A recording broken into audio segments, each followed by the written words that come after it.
Hi, I'm Chris McBrien, a Gen Xer, and the pop culture from my generation is awesome. And I'm Yancey Eaton, a millennial, and the pop culture from my generation is dope. Episode 31, Reality TV.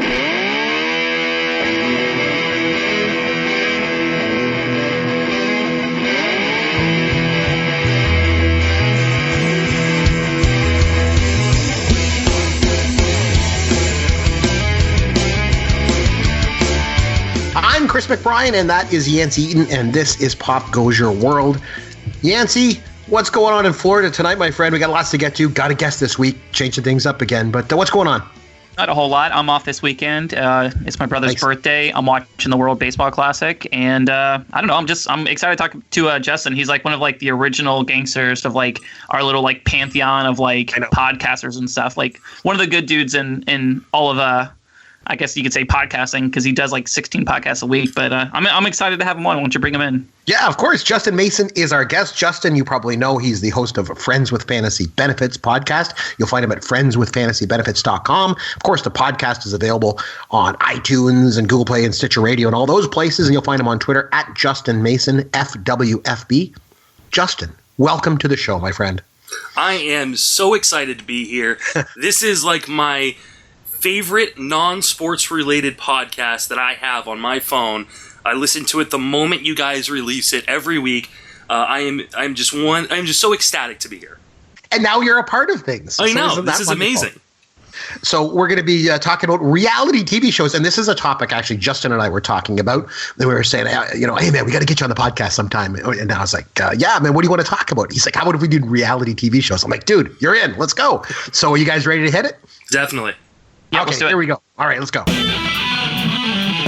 Yeah, I don't want to get a whole bunch of hate mail and stuff. I think Jaws is one of the greatest movies ever made. Have you seen it, Chris? It was awesome. And I literally lost it. Night of the Living Dead. That movie literally terrified me. People were running out of the theater. Wait, what? See, I'm young, I'm hip, and I speak the language of the streets. Yes, word. Okay, so just like we do every week, we run down our top 5 lists of things because everybody loves lists. Someone was talking to somebody today about that. They're like, everybody loves lists. I love your show because I yell at my phone every time that I listen to your show. So it's a good thing. So we're going to start with number 5, work our way to number 1. Our guest this week is Justin Mason. Justin, why don't you take us away with your number 5 reality TV show of all time? Now, I got to start off by saying this was very, very difficult for me because I have a list of literally 20 shows that I could come up with. The top 3 were really easy for me.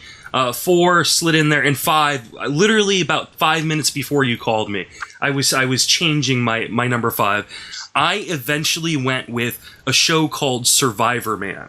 And this show started in 2004. I believe it was canceled once or twice and then brought back. It stars Les Stroud, and I believe he's Canadian. He's a survivalist, and what he did on his show was he would be dropped off with a bunch of cameras in a remote location, and he taught people how to survive in those locations. And unlike other shows, Man vs. Wild and things like that, this was 100% alone, by himself, and there was no setup. There were no things placed around the environment to help him. He would usually get a backpack full of like 4 or 5 items, and usually not food, to kind of help him make his way. And it was absolutely amazing the things that he could come up with and figure out how to do to survive for 7 days by himself while filming it. And at no point does he seriously injure himself, though he comes close many, many times. Very cool. And yeah, he is Canadian. You're right. It is a Canadian show. It was done on the Outdoor Living Network. And I live this every day because I try and survive without crunch bears here in Canada. So it's really tough. I know what you're saying. So Yancey, what have you got for number 5? That was a good one. I like that. All right. So let me get my obligatory preface in real quick. And I'll say that this was also like extremely difficult for me, but only because I don't watch reality TV shows at all. Reality TV is like in your wheelhouse, isn't it? Yeah. Not really. No, it's not. To be honest with you, all of these shows that you see, like all these big time shows. I mean, I was going through lists and lists on Wikipedia and on IMDb, just trying to find things that I could talk about. And I'm not really going to force it. Like, you guys are going to see, like, some of these shows that I'm listing aren't really like in the spirit of what you guys are talking about, but IMDb lists them as reality TV shows. So I'm just going to kind of go with it. Like, this genre is not my thing.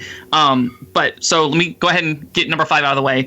And I'm going to put 2 shows in one, just because I don't really make a distinction between the two, but they're going to be. Be careful! There's a plane landing beside you, Yancey. Yeah, you hear this? I literally live right next to an airport. I'm sorry. Yeah, apparently. There's a reality show right there.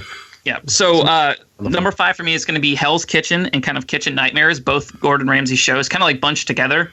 And the reason why I'm doing it like this is simply because I've never actually watched these shows on TV. I've never watched them live, and I've never watched a full episode. About a year and a half ago, I got down a YouTube rabbit hole late at night. I was like drinking, watching baseball or something. And then after the Rays game, like I just started watching YouTube videos, and all of a sudden, like a Gordon Ramsay compilation video came up, and it was mostly him, just completely, disparaging people and, insults with, towards other cooks and to customers and everything like that. And I kind of became hooked on it just because, this guy is like a cooking savant. He obviously knows what he's doing, but he also had like this duality to him where, he would seriously lay into people. But whenever somebody did something that was genuinely like authentic and just it had excellence just spewing out of it, he was also like, his compliments meant so much to people. And like, I don't care about cooking at all. I don't know anything about cooking. I don't cook any of my food. And this guy, like, whenever he like instills like a compliment on you, it literally like lights up the freaking world. Like, that's how meaningful it is. And, I remember like watching one episode or watching a clip of one episode, and like these women came to complain about the food. And, they were like middle-aged women or whatever. They had some sort of like breast implants and stuff. And he literally told them, he's like, can you guys please get these women and, take them back to plastic surgery? Like, he does not care at all. Anything he says it, but like I said, he also has other shows where like he goes to like these little like mom and pop, and he's super nice and just very, very personable and stuff, but he really, really knows cooking, and he explains it in such a way that somebody like me, like a layman when it comes to cooking, can actually kind of follow along. So that's my number 5. It's a little long-winded, but Gordon Ramsay's Hell's Kitchen and Kitchen Nightmares. That's my that's all good. I like it. So Justin, you said you listen to the show, so you know kind of how it works around here. I'm a Gen Xer. I'm the old guy, so I'm going to surprise you guys because I've got a few reality shows from like the 70s and 80s, but that's not going to be the way I'm going to start things off. I'm going to start things off rather generically, but it is a show that I do like. So it's a bit of a guilty pleasure of mine. My number 5 is American Idol. I've liked it pretty much since the beginning, but I really sort of glommed onto the show in season 5 when Taylor Hicks won in that season. For whatever reason, I started watching that season and I was like, man, this show is good. I like this show. And I just kind of watched it ever since. I was on and off a couple of years, but then the last couple of years I've just watched it every year. It's been something my wife and I always get together and watch. I enjoy it. I like the audition process. I like watching the people that are crappy when they audition. I like, watching when they finally go into Hollywood Week. And I don't know, there's just something about it that the format of it, it's been copied multiple times. It's kind of like Survivor. When Survivor came out, ever since then, it's been copied so much. The format, the elimination and all that stuff. American Idol, same thing. Other shows like The Voice have not passed it or whatever in the ratings or popularity. But as far as I'm concerned, American Idol is the best that ever was and best that ever will be when it comes to sort of singing competition type shows. So it's my number 5. Okay, Justin, what do you got for number 4? Well, before we move on to number 4, I just want to say I had a friend who was on American Idol. What season? What season? Gosh, I can't remember the season. Her name was Kristen McNamara. She was cut just before kind of the final 12. So good for her. So she did well. And she actually was on another show that preceded American Idol. It was a country music show, and she finished 4th on that. And she's doing fairly well for herself in Nashville. Wasn't that like Country Star? Or You Can Be a Star or something? Yeah, something like that. Okay. So, but no, it was a big deal for the area we grew up in. Roughly about 5,000 people for her to get on that show. So, very, very cool. Number 4, I talked about Survivor Man because I definitely wanted to get at least 1 or 2 shows in there that didn't have like a competition theme to it, because a lot of mine will have a competition theme. And number 4 it is one of those shows. And it's called Top Shot. It was on the History Channel. It ran for, I think, 3 or 4 seasons from 2010 to 2013. It was hosted by Colby Donaldson, who's actually of Survivor. And what it was a reality sharpshooter competition. And they based this is so obscure. I can't deal with this. You Americans and your guns, I tell you. and I'm not a big gun guy. I don't own a gun. I was in the U.S. Army, so I mean I have shotguns, but. Because I was in the U.S. Army, I know the damage and things that guns could do.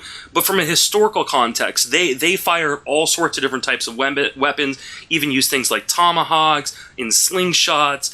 And it was amazing how quickly these guys, a lot of these guys and women were Olympic shooters, and they could adapt to any sort of environment. And they did a lot of it based on historical events throughout the world's histories. Top Shot, you can actually stream it on the historychannel.com if you're interested. It is really, really fantastic. Very cool. Okay, Yancey, number 4, what do you got? Wow, that was obscure. I was not expecting that. I've never even heard of that. Very cool. So number 4 for me, I think I've actually talked about this in a past episode. Number 4 is The Amazing Race for me. I used to watch this, years ago, maybe the first 3 or 4 seasons. At this point now, it's on its 28th season, or it's coming onto its 29th season.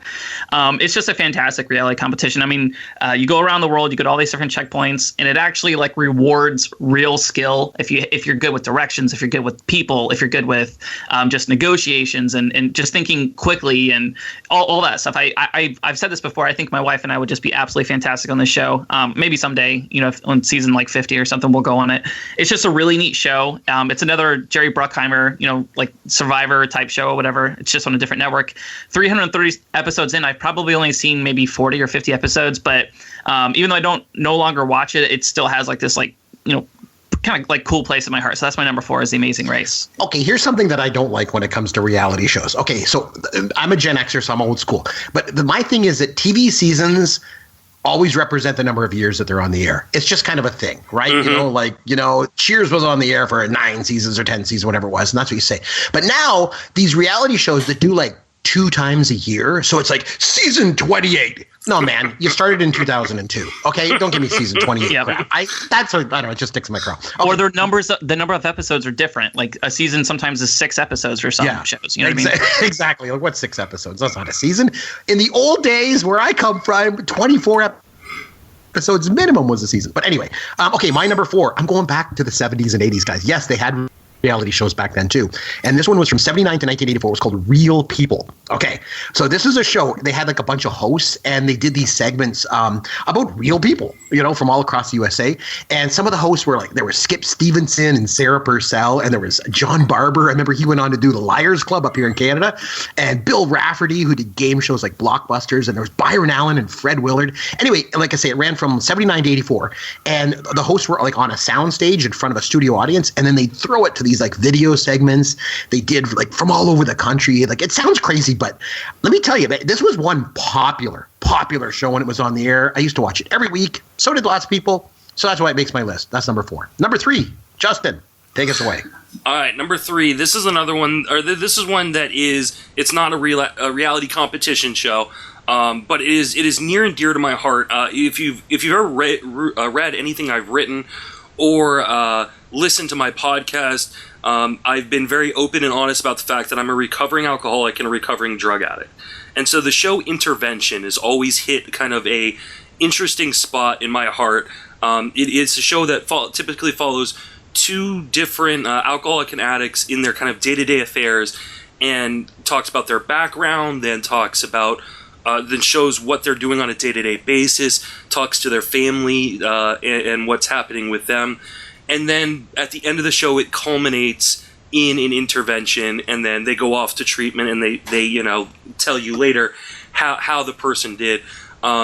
If you don't understand the darkness and denial that surrounds addiction and the people and families who have loved ones that are addicted, it is a very intense show. It doesn't really censor anything, and it is a really gripping portrayal of what it's like to be an alcoholic or a drug addict. And me being myself a recovered one, it hits home for me. So, my number 3 is Intervention. That's a good one. And just as an aside, I remember the first time that you and I ever sort of quote unquote met virtually. I came on as a guest on your podcast, Friends with Fantasy Benefits, and it was just me and you, and we spent about an hour talking about baseball. And one of the things that we really got into, if I remember correctly, was substance abuse among athletes and players. We were talking about Josh Hamilton and Steve Howe and guys like that, and it was just the most intriguing time I think I've ever spent on a podcast, and we've been friends ever since. I remember we really hit it off that night. Yeah. So that was really cool. I'll never forget that. But that's a good one. I like that one. Yancey, number 3. What do you got?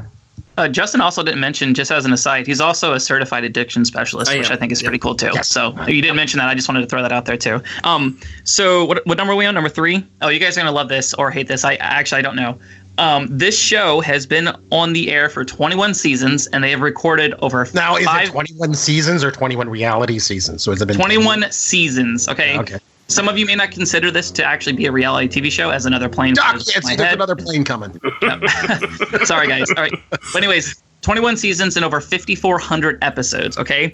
I will give you the tagline. You can tell me what the show is. You should know it immediately. Real cases, real people. People's Court. Yes. No. It's the People's Court. I love it. It's Judge Judy, guys. Judge Judy. Oh, man. Judge Judy has been on the air for over 5,400 episodes. This woman literally is worth like $500 million from doing this show. Wow. Seriously. And like I said, I was struggling trying to find shows that I could put in here, and I didn't want to, talk about a show that I haven't really watched.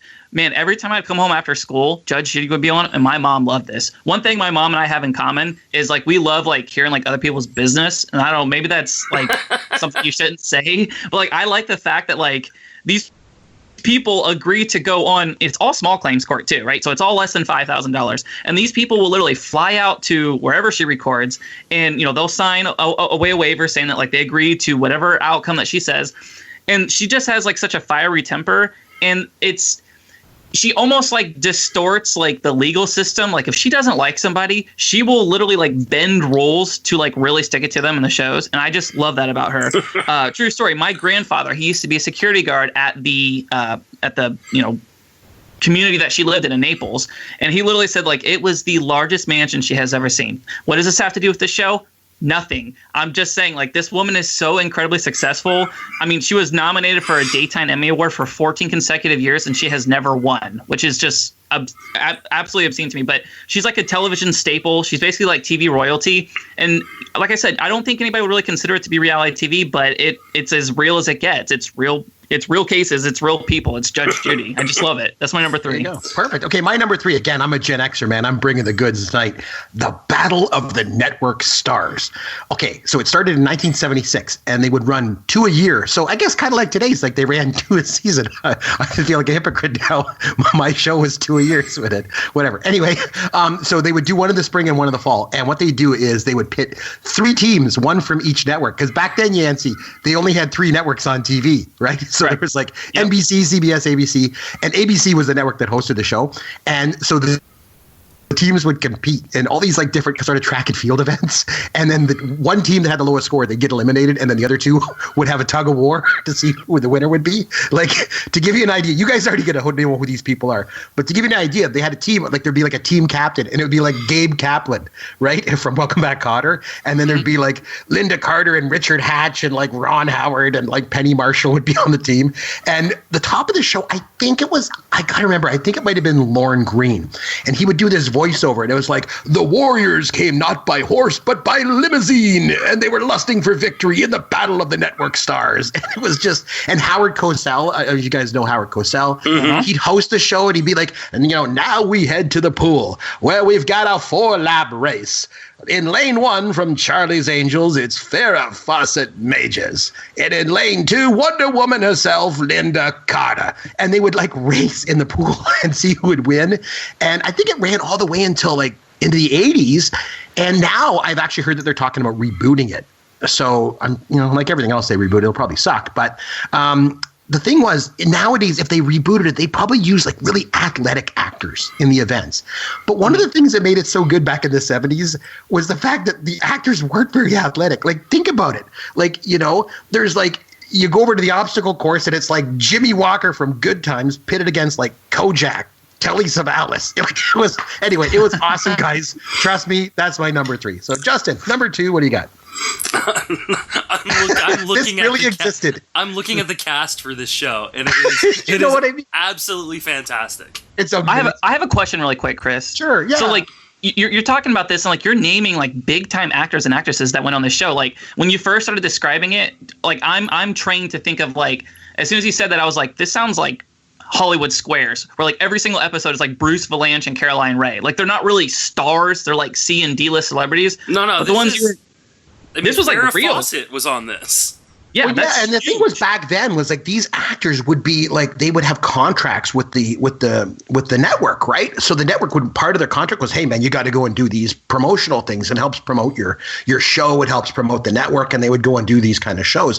And yeah, like Adrienne Barbeau and like Gary Berghoff from MASH, and it was just like Pat Harrington from One Day at a Time. It was great. It was amazing. But yeah, I guess they were kind of like big stars. And back then, again, you only had 3 networks, so I guess they were all like big time stars at the time, right?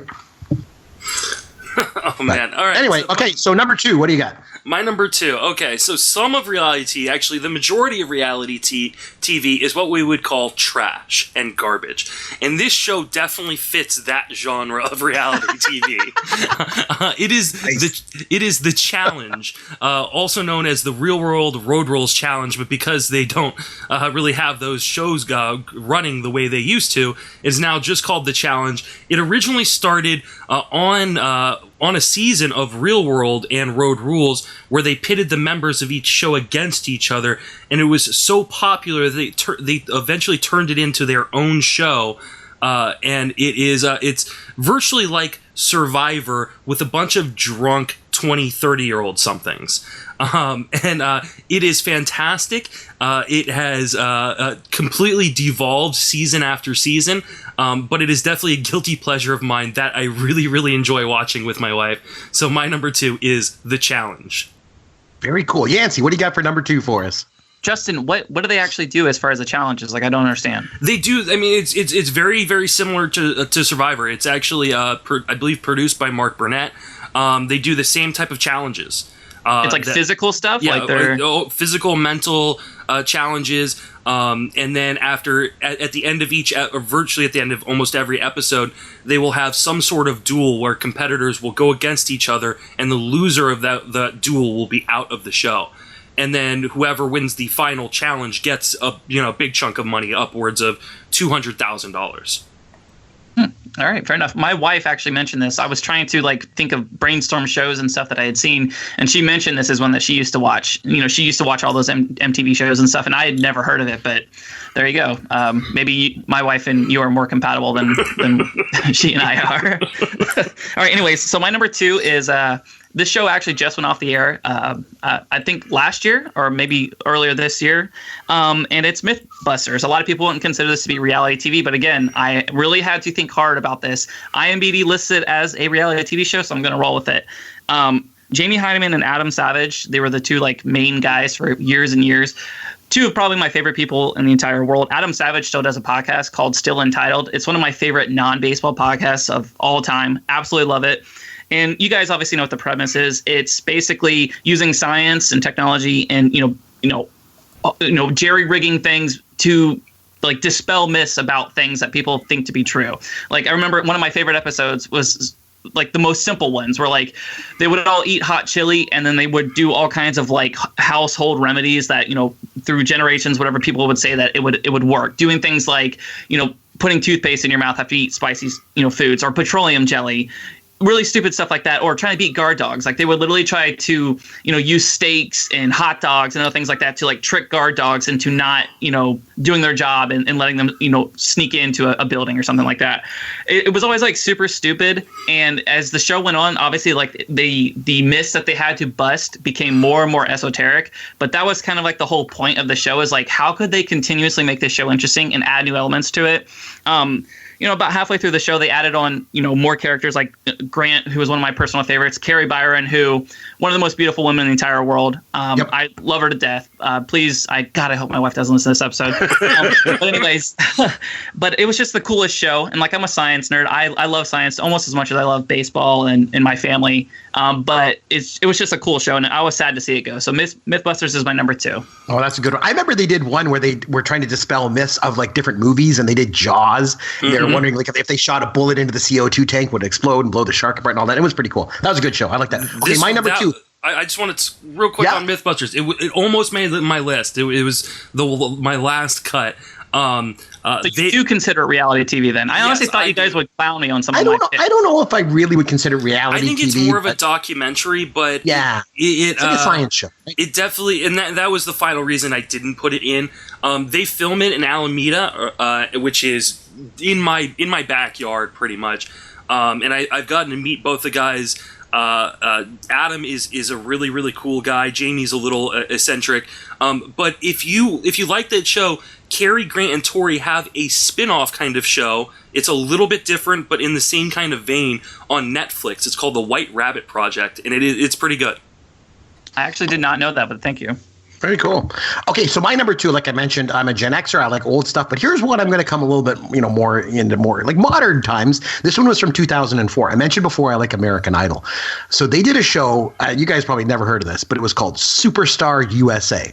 And the best part about American Idol for me, I always like the really, really bad auditions, right?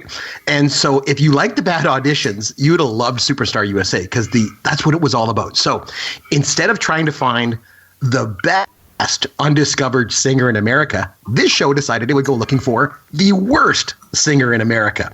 The only thing is they didn't tell the contestants this, right? So they'd have these like horrible singers come on and go through each round thinking that they were really awesome. And the ones that actually could kind of sing, they'd be like, sorry, man, you're not really what we're looking for. So they'd, get eliminated. And they just kept whittling it down to try and find the worst singer in America. And it was like Brian McFadden hosted it, and there was the 3 judges were Briggs and Tone Loc and Vitamin C, and the eventual, they didn't even give their last names because they didn't want to humiliate them that bad. So the eventual winner her name was Jamie, and then she was from Minnesota.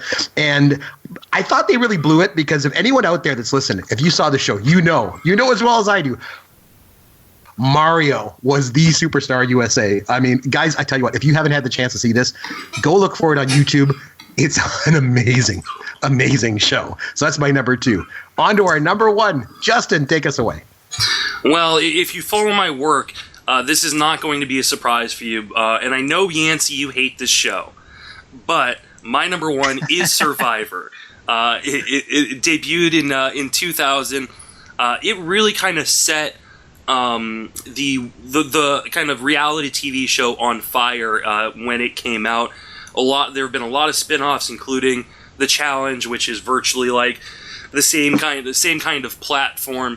It involves anywhere from 16 to 20 strangers being dropped off on an island, usually within 2 tribes, competing against each other, and then having to vote each other out. I do a Survivor podcast at Friends of Fantasy Benefits. We just started it. It's a lot of fun. I would love to be on the show. I think I would be very, very good at it. So, Jeff Probst, if you're listening to this episode, feel free to contact me on Twitter. I'd be happy to come on next season. But Survivor, it's one of the few shows I have to watch right when it comes out, and I watch it every week. And the thing for me was I liked the first season. I thought it was great. And the thing for me that it kind of got away from, and again, I kind of got away from the show. So maybe you can clarify this for me, but it seemed to me that the show then started to get more and more about really good looking people. And it was all about these really, awesome looking people. Whereas season 1 was all about regular looking people. They just look like normal people, Susan and the old guy. And that's what kind of made it cool. And the other thing was that I thought was interesting about it was the show. This is going to sound crazy, but it wasn't even, to me, when I watched it wasn't even about people trying to survive on an island. It was office politics. That's what the show was. It was so cool, But do you agree? Again, being somebody that's watched it over the years more than I have, have they gotten more beautiful over the years and gotten away from natural people? I think they've done a good job of reincorporating that, because I think you're right. For a few years there, they really went for the best looking people. They definitely want to have a few good looking people, especially the women, and so because that is entertaining for the audience. I disagree with that premise, but the women are almost always very, very good looking. But for the most part, they've actually they've done a really good job of kind of bucking that, because I think there were people that really thought it became more of a beauty contest. But what they really have to do now is they have to get, and I think they've tried to do this. I think they've had to try to go outside of people who watch the show for recruits. And you see this because in the show, sometimes I wonder, it's like, how do you not know how to play this game?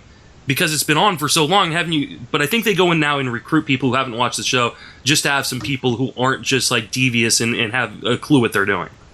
Mm-hmm. Okay. So Yancey, on to you. What do you got for number one? Justin, I don't hate Survivor. I used to watch the first couple seasons with my family, like religiously. Like Colleen was like one of my first crushes. Like I think it was like season 1 or season 2. Very beautiful woman. It's funny, yeah, because sorry to interrupt, but Justin, you were mentioning how they were starting to try to get beautiful people. But I think in the season 1, someone like Colleen, like she looked like the girl next door. You know, like she was great, right? Mm-hmm. Yep. I mean, I get it. I don't hate the show, but like maybe it's because I checked out, 15, 16 seasons ago. But it just always felt like it was just like a slight, which is 8 years and dog years, by the way. Yeah, exactly. But it just feels like it's always like the same thing over and over again. And Chris, you nailed it too. It feels more like office politics than Survivor. If they could combine Survivor Man, like you mentioned earlier in the show, with an actual like Survivor competition style team show, then I would be completely on all in. But and that's neither here nor there. They did a couple seasons. There's 30. I think they're in their 34th season this year. So I mean, they've done some seasons in which they've done things like that, or they've done things where they've split the tribes different ways as social experiments. So they did a season where they divided tribes by race, by gender. They did a season in which they gave one tribe everything in terms of luxuries and another tribe nothing. So I think they've tried to do different things, kind of change it up a little bit. All right, guys. Okay. My number one, I have mentioned it before, and it is Cops. Filmed on location with the men and women of law enforcement. Okay. Yes. This is a reality TV show. This is as real can get. The problem I have with most reality TV shows is they're not real. Even those are scripted, and you can tell like a lot of like the producers and stuff are kind of coercing people into saying things, into doing, compromising scenarios and everything. I think I watched Big Brother once and I was like, no, thank you. I watched Survivor, and it kind of like fell out of favor with me. All these shows, they just feel fake. Like I remember watching like 15 minutes of Duck Dynasty and I'm like, I am done. This is not how a normal family interacts with each other. This is scripted. I have a problem with 99% of these reality TV shows because they just feel fake to me. They don't feel real at all. Nobody talks to each other like that in real life. In Cops, it's literally as real as it gets. It is America. It is everything that you want. There's guns. There is drugs. There are high-speed chases, which are my personal favorite. It has everything. Fort Myers, my hometown, has been on there like 7 times, which to me I wear as a badge of honor. I freaking love that. It's the coolest show.